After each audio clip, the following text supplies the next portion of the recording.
ఒక్కసారిగా ఆ బుజ్జి చేసిన పనికి భానుమతి షాక్‌లో ఉండిపోతుంది. జమీందారీ కుటుంబంలో వారసులకే కాదు, పని వాళ్ళకి కూడా అంతే పౌరుషం ఉంటుంది అంటే ఏమో అనుకున్నాను. ఇప్పుడు పట్టుమని 10 ఏళ్ళు కూడా నిండని వీడిని చూస్తుంటే నమ్మాల్సొస్తుందనయితే అనుకుంటూ ఉంటుందనమాట. అయితే మైత్రికి అందరి ముందు పరువు పోతుంది బుజ్జి మాట్లాడిన మాటలకి.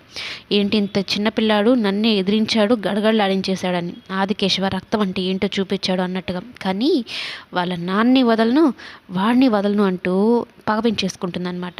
వదలొద్దమ్మా ఇంకా అని రెచ్చగొట్టేస్తారు పక్కనుండేవాళ్ళు. అయితే ఇక బుజ్జి మీద కోపం పెట్టేసుకుంది అని మైత్రి గురించి తెలుసుకున్న ఈ ఆదికేశవ తన కొడుక్కి రక్షణగా ఉండాలని ఇంటికి వెళ్తాడు. నేను ఇంట్లోకి రాను, కానీ బయటే ఉండి నా కొడుక్కి నా రక్షణ అవసరం అనేది చెప్తే ఈ రమ్య ఒప్పుకోదనమాట. అసలు నువ్వు నా కళ్ళ ముందర ఉండవే నాకు ఇష్టం లేదు అన్నట్టు చెప్తుంది. ఇక బుజ్జిని మాత్రం ఇంట్లోకి తీసుకుని వెళ్తుంది. ఆదికేశవ ఇంకా బలవంతంగా అక్కడే ఉంటాడనమాట. తన కొడుక్కి ఏమవుతుందో, ఆ మైత్రి వల్ల ఎటువంటి అపాయం జరుగుతుందో అని బయటే ఒక రక్షణదారులాగా ఉన్నట్టు ఉంటాడనమాట. కానీ లోపలికి వెళ్ళిన బుజ్జి పాప విషయంలోనే ఎక్కువ తన నిమగ్నం అయిపోతాడు. నాన్న, పాప, అమ్మ అన్నట్టే ఉంటాడనమాట. ఇంకా పాప కోసం వీళ్ళిద్దరం వదిలేస్తాడా అన్నట్టుగా అనిపించేస్తూ ఉంటుంది. ఎటుపోతుంది వీళ్ళ జీవితాలు అంటూ ఇక నీలివేణి బాధపడుతూ ఉంటుంది.